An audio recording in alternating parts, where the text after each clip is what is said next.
কল্পনা করুন এমন একটি দেশ যাদের মাটির নিচে বিশ্বের সবচেয়ে বড় তেলের খনি রয়েছে, যে দেশটি এক সময়ে লাতিন আমেরিকার সবচেয়ে ধনী দেশ ছিল। আজ সেই দেশের মানুষ একবেলা খাবারের জন্য সংগ্রাম করছে। কিভাবে সৌদি আরবের চেয়েও বেশি তেল থাকা সত্ত্বেও ভেনেজুয়েলা আজ ধ্বংসের মুখে? এটা কি কেবল ভুল রাজনীতি, নাকি এর পিছনে লুকিয়ে আছে আন্তর্জাতিক ষড়যন্ত্র? চলুন দেখে আসি ভেনেজুয়েলার সেই চরম সংকটের পিছনের গল্প।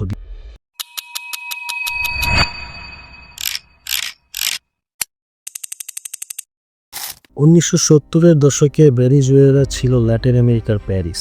মাথাপিছু আয় ছিল আকাশচুম্বী। কিন্তু আজ মুদ্রাস্ফীতি বা হাইপার ইনফ্লেশন এখন এমন পর্যায়ে পৌঁছেছে যে 1 কেজি চাল কিনতে ব্যাগ ভর্তি টাকা নিয়ে যেতে হয়। ভেনেজুয়েলার মুদ্রা বলিভার এখন কাগজের টুকরের সমান। দারিদ্রতা এবং অর্থনৈতিক সংকট এতটাই বেড়েছে যে ইতিমধ্যে প্রায় 80 লক্ষ মানুষ দেশ ছেড়ে পালিয়েছে।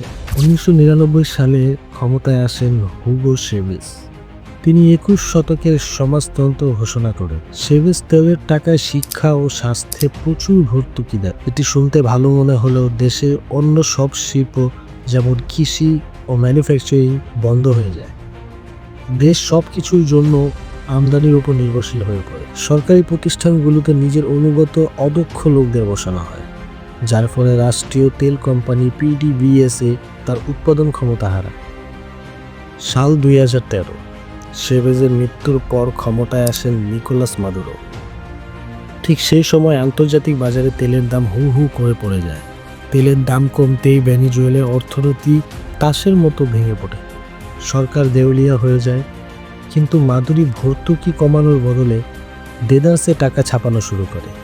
এটাই ছিল দেশের অবনতির শ্রেষ্ঠ ঘটনা, যার ফলে হাইপার ইনফ্লেশন তৈরি হয়।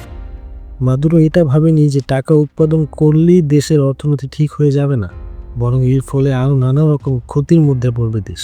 2024 সালের বিতর্কিত নির্বাচনের পর পরিস্থিতি আরও খারাপ হয়ে যায়। বিরোধী দল দাবি করে তারা জিতেছে, কিন্তু মাদুরো ক্ষমতা ছাড়তে নারাজ। রাশিয়া, চীন এবং ইরান মাদুরোকে সমর্থন দিচ্ছে, আর আমেরিকা ও ইউরোপ দিচ্ছে বিরোধী দলকে। ভেনেজুয়েলা এখন এক বিশাল ভূ রাজনৈতিক দাবার বোর্ডে পরিণত হয়েছে। এখানেই শেষ নয়, যুক্তরাষ্ট্র এবং পশ্চিমা দেশগুলো মাদুরো সরকারকে সরাতে কঠোর অর্থনৈতিক নিষেধাজ্ঞা আরোপ করে।